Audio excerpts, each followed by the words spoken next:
Bonjour, je m'appelle Hélène Picot, je suis coach en reconversion, créatrice de la méthode Rêver, Oser, Foncer. Mais ce n'est pas du tout de ça dont je vais vous parler aujourd'hui. J'anime aussi des ateliers pour développer son intuition en entreprise et des marches afin de développer encore une fois son intuition et sa créativité. Et c'est de ça dont je vais vous parler pour In Now. Donc allez, on va un petit peu casser les codes. Je vais vous embarquer, on va partir dans la forêt, partir dans la nature pour parler de marches intuitives et créatives. Alors je vous embarque avec moi, partons marcher dès à présent. C'est parti pour la forêt. Je vais vous parler de marches intuitives et créatives puisque j'anime aussi beaucoup d'ateliers en entreprise sur l'intuition, comment développer son intuition. Et aussi, j'accompagne donc des marches en duo, on va dire, ou à plusieurs, pour se reconnecter à son intuition et booster sa créativité. Et ça, c'est fabuleux. C'est un outil qui est juste incroyable, qu'on n'utilise pas assez souvent en entreprise d'ailleurs. Alors ça revient de plus en plus avec ce qu'on appelle le coworking notamment, mais là on va aller peut-être un petit peu plus loin. En fait, on s'aperçoit quand on a un dossier à traiter, quand on a on a besoin en fait d'aller chercher des idées, des ressources. Alors on a été éduqués comme ça, notamment en France, avec un côté très très rationnel et cartésien. On va se mettre dans une salle, éventuellement on va brainstormer avec d'autres personnes, ce qui peut être vraiment très bien. Je dénigre pas ça. Mais voilà, sinon on aura plutôt tendance à se mettre dans sa bulle et puis voilà, à son bureau, et essayer de trouver absolument, d'aller se creuser les méninges et la cervelle pour trouver les bonnes idées. Et alors, vous allez sûrement avoir de très bonnes idées, sauf que ça va vous prendre un temps énorme et finalement un effort considérable. Alors qu'en mettant juste ces tennis, ou alors même avec des talons, si vous êtes les plus guerrières d'entre vous, pour les plus guerrières d'entre vous, vous sortez et vous allez voir qu'en marchant ne serait-ce que 10, 15, 20 minutes, les idées, elles viennent comme ça. En fait, c'est vraiment comme par enchantement. Pourquoi ? Parce que vous n'êtes pas dans un processus rationnel et voilà, très raisonné. Au contraire, c'est directement connecté à votre intuition et donc vous lâchez prise et l'inspiration, elle vient d'elle-même. Ça existe depuis la nuit des temps. On est des nomades de base. On a toujours été nomades, nous, êtres humains.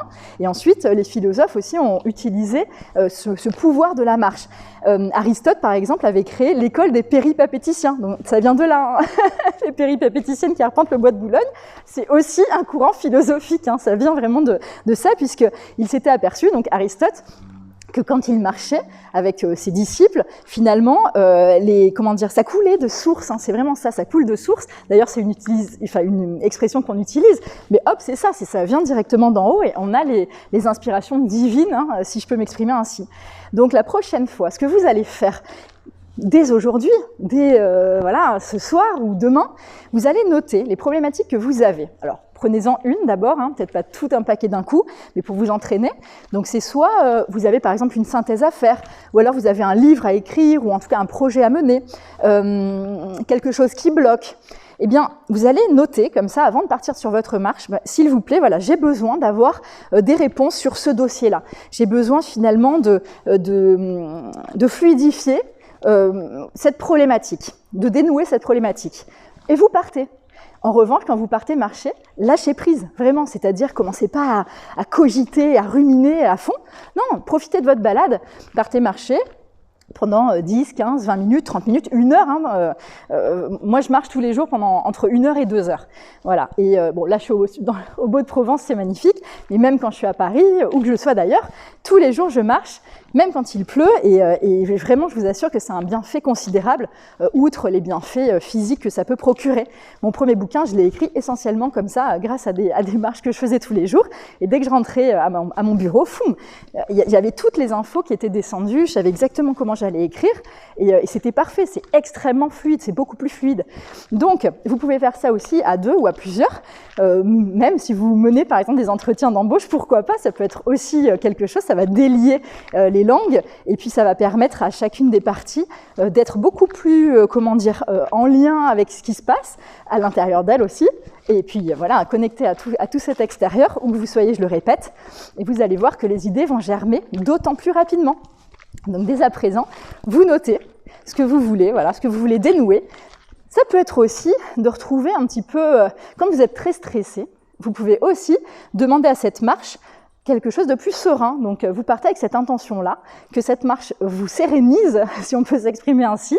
Et en partant, vous allez voir que d'ici 5, 10, 15 minutes, tout votre stress va descendre, le taux de cortisol va descendre et vous allez retrouver votre état d'être complètement harmonieux. Donc, je vous engage à marcher dès à présent, notez toutes les choses que vous avez à dénouer et en avant. Donc, passez une très très bonne journée, marchez pour dénouer tout ça et pour fluidifier. Donc me revoilà, vous l'aurez compris, vous pouvez gagner énormément de temps, d'inspiration, de créativité en allant marcher.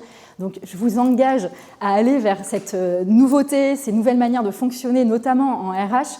Allez marcher, sortez du bureau, sortez des salles de réunion qui finalement vont vous cloisonner et vont vous limiter parce que vous allez rester essentiellement sur le rationnel, sur la raison.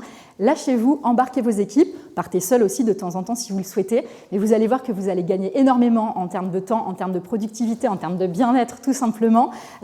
Sortez, allez marcher et continuez à rêver et à développer vos RH de la meilleure des manières.